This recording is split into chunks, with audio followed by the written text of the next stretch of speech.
មកចែកលេខមួយទៅតនឹងការ remote កុំព្យូទ័រទៅតនឹងការ remote ខ្ញុំណែនាំកម្មវិធីនេះមួយកម្មវិធីនេះឃើញថាវាស្រួលជាងteam viewer ដោយសារតែ team viewer វា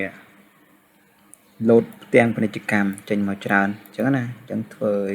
យើងវាពិបាកក្នុងការ remote មានភាព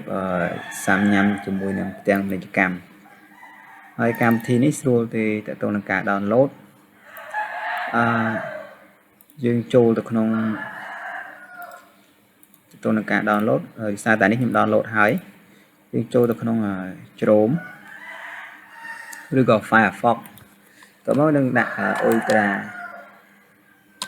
Ultra Viewer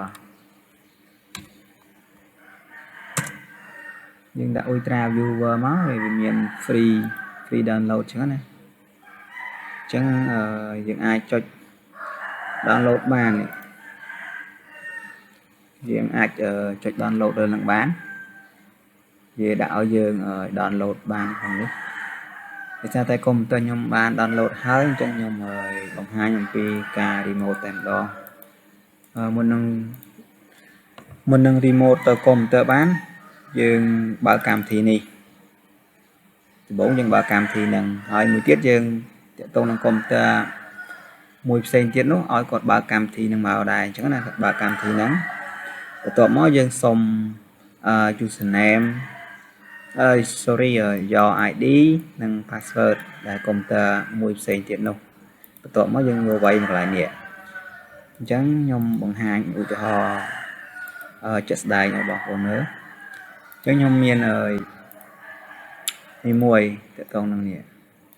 ខ្ញុំ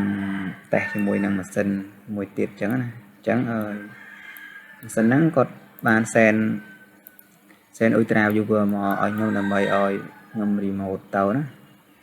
អញ្ចឹងតាក់ទងការ remote យើងវាយ ID របស់គាត់ចូលមក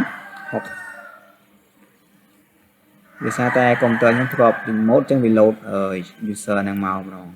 តាក់ទងនឹង password តាក់ទងនឹង password វាប្រែប្រួលអញ្ចឹងយើង remote ម្ដងយើងបិទវិញពេលយើងបើកវិញវាចាប់ password ថ្មីយើងអត់កំណត់ឲ្យវាជាប់អញ្ចឹងយើងវាយ password បញ្ចូលមកយើង password 95 079តបមកយើងចុច remote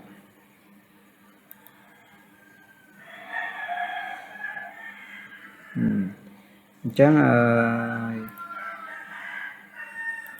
ងនេះ remote ចូលនេះហ៎ទៅនឹងការ remote ហ្នឹងវាងាយស្រួលមែនទែនសម្រាប់អ្នក support IT support តទៅនឹងបញ្ហាល្មមអីយើងអាចធ្វើឬ remote ឲ្យគាត់បានយើង remote ធ្វើឲ្យគាត់នេះជាកុំព្យូទ័រផ្សេងទៀតដែលខ្ញុំ remote ទៅអញ្ចឹងទៅទៅនឹងការ remote មានតែប៉ុណ្្នឹងទេដើម្បីធ្វើការបង្ហាញហើយនឹងចែកម្លែកជាមួយនឹង app Ultra Viewer វាងាយស្រួលជាង Team Viewer ជាង Adidas អញ្ចឹងទៅទៅនឹងវីដេអូខ្ញុំមានតែប៉ុណ្្នឹងទេបើបងប្អូនមាន